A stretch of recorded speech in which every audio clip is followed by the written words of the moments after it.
Bom dia, meus queridos. Meu nome é Maria Alice, sou professora no Rio de Janeiro de Teologia e hoje, segunda-feira, vamos dar início a uma nova série, a série de Angelologia ou Angeologia, que é a parte da teologia que vai estudar a doutrina angélica, a doutrina dos anjos.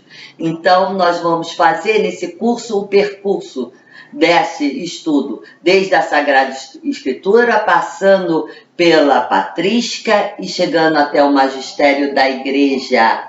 Espero que vocês gostem, dê o seu like, curtam e não se esqueçam que também nós temos a apostila à venda. É só entrar em contato comigo que vocês fazem a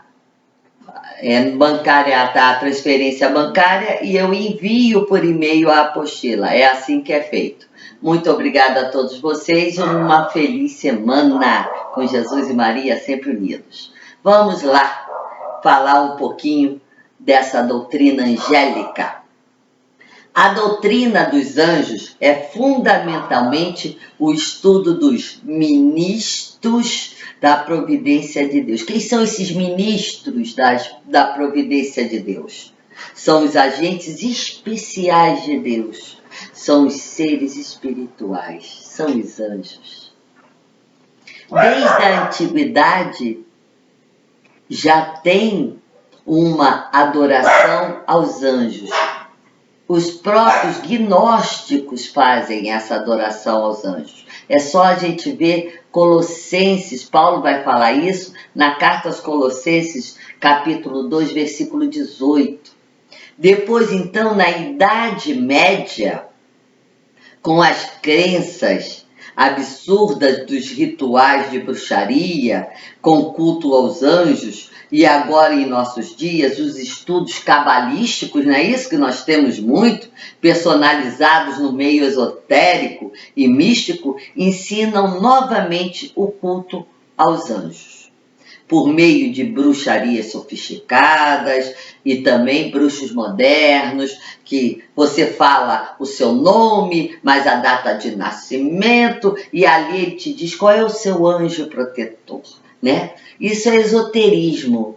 Isso não tem nada a ver com a doutrina da Igreja Católica. Nós vamos entender isso bem direitinho, parte a parte. Sabendo que antes de tudo, a existência e ministério dos anjos são fartamente ensinados nas Escrituras Sagradas, por isso não podemos nunca negligenciar o estudo da Bíblia, para poder dar, entendeu? Aquela olhadinha nos esotéricos. Nós temos a Sagrada Escritura que dá todo o norte, a patrística, o magistério da igreja, que vai dar o norte para a nossa vida. Nós não precisamos de nenhum tipo de esoterismo sobre os anjos. Nós temos o nosso caminho bíblico. E é esse caminho bíblico que nós vamos percorrer. Antes da gente tratar, propriamente dito, da angelologia, vamos delinear alguns critérios fundamentais para um reto e aceitável discurso sobre esse tema, que é um tema muito difícil. Por isso eu tenho um cuidado extremo ao falar dele. Primeiro, devemos evitar todo antropomorfismo a respeito dos anjos. Transformar os anjos em homens, porque anjos são seres puramente espirituais, com base na nossa realidade espaço-temporal. Vê se você entende. Eu não posso pegar os anjos e transformar ele no meu amiguinho, igualzinho a mim. Lourinho, olhinho azul. Sinto muito. Anjo não é isso. Também é imprescindível, na parte positiva da angelologia, vale dizer, na angelologia bíblica, que é a parte positiva, levar em conta também os gêneros literários e o rico simbolismo que envolve tantas vezes a figura dos anjos na narrativa da Escritura. Então, nós temos que entender o gênero literário da Sagrada Escritura para entendermos todo esse simbolismo angélico. Segundo, os anjos devem ser considerados sempre como espírito, criados, finitos, pessoais e autoconscientes, pertencentes a este mundo por Deus, dele fazendo parte e sendo parte. Os anjos não são autônomos, mas somente pode ser compreendido biblicamente se eu refiro aos anjos a Deus. Se eu não fizer a conexão angélica dos anjos com Deus, não está certa a leitura. Estão sempre a serviço de Deus. E só aparece na Escritura em função do plano de salvação de Deus para os homens. Então, eles têm uma função específica no plano divino, que é agir para a nossa salvação. Então, os anjos são seres que estão ligados a Deus, que agem quando Deus permite para nossa salvação. E só aparece na Escritura com esse plano salvífico para a humanidade e para toda a criação. Como criaturas, os anjos existem através de Cristo e para Cristo, e somente nele encontram sentido de sua existência e de sua missão. Cristo é a cabeça dos anjos e a graça angélica é a graça Christi. Por extensão, é necessário afirmar que eles são e vive somente no Espírito do Cristo ressuscitado. E somente nele pode encontrar sua plenitude criatural. Então nós temos aqui, é uma parte difícil porque isso mexe com muita filosofia. Então já perceberam que aqui não será um estudo esotérico. Será um estudo teológico dos anjos. Eu sei que para muita gente que está acostumado, mesmo dentro da igreja, a essa questão angélica bem esotérica, cria, oh meu Deus, isso deve ser muito difícil. Não desista, que eu vou explicando a cada aula e nós vamos conhecendo um pouquinho mais. E é muito importante a gente entender a doutrina angélica na nossa igreja.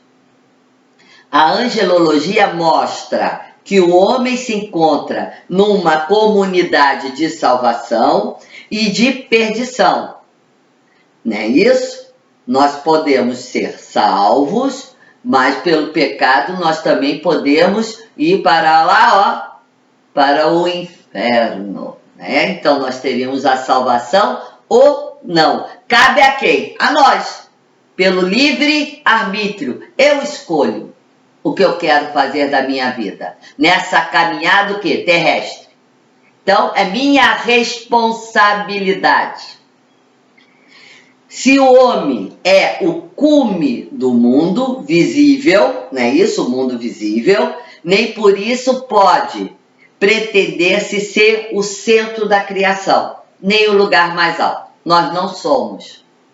Nós somos muito egocêntricos. Muitas vezes pensamos que nós somos, mas nós não somos o centro. Quem é o centro disso tudo é Deus. Então, nós fazemos parte, mas não somos o centro. Por tudo quanto foi dito aqui, somente serão tratados anjos enquanto ligado à história de salvação. Eu friso isso bem para não deixar, não. Aqui é um estudo angélico ligado à história de salvação. Então, nós estamos ligados à Bíblia, tanto o Antigo como o Novo Testamento.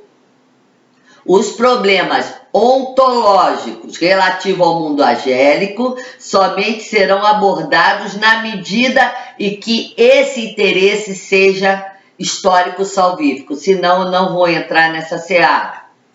Podemos até fazer um curso sobre isso posteriormente, né? Se as pessoas gostarem e quiserem, eu faço.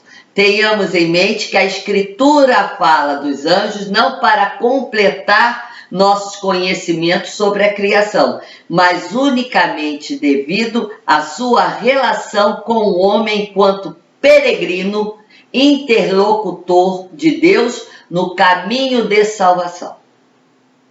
O apóstolo Paulo, já citei ele lá na carta a Colossenses, parece travar uma grande luta com a grande idolatria que considerava adoração ao demônio. Está lá em 1 Coríntios 10, capítulos 19 até o capítulo 21. Nos últimos dias, esta adoração aos demônios e aos ídolos deve aumentar bastante. Também nós vamos ver em Apocalipse 9, né, a grande tribulação. A negligência deixa de existir para dar lugar a um crescente pensamento sobre o assunto, especialmente do lado do mal, porque o mal é um anjo que decai, não é isso? Então ali vem todo o mal. Não podemos negligenciar de forma nenhuma da doutrina, porque faz parte da doutrina da Igreja Católica. Deveríamos querer saber mais e mais sempre sobre esse ensinamento sagrado para podermos estar firme contra as astutas ciladas do inimigo. Satanás é o anjo caído. Então, esse é Satanás, é o anjo que cai. Então, isso nós temos da carta aos Romanos, capítulo 16, versículo 20, nós temos em Apocalipse 12, versículos de 7 a 9, e também em Apocalipse 20, versículos de 1 a 10. Então, na próxima aula, nós vamos estudar a origem, a natureza e a queda dos anjos. Espero que vocês tenham gostado dessa primeira aula. Na segunda aula nós vamos ter um melhor entendimento. Vamos devagar, porque a matéria realmente é difícil. Muito obrigado pela atenção. Espero todos no canal. E não esqueça da apostila, que essa apostila vai dar um melhor suporte para o estudo. Quem tiver interessado é só entrar em contato. Muito obrigado e uma feliz semana.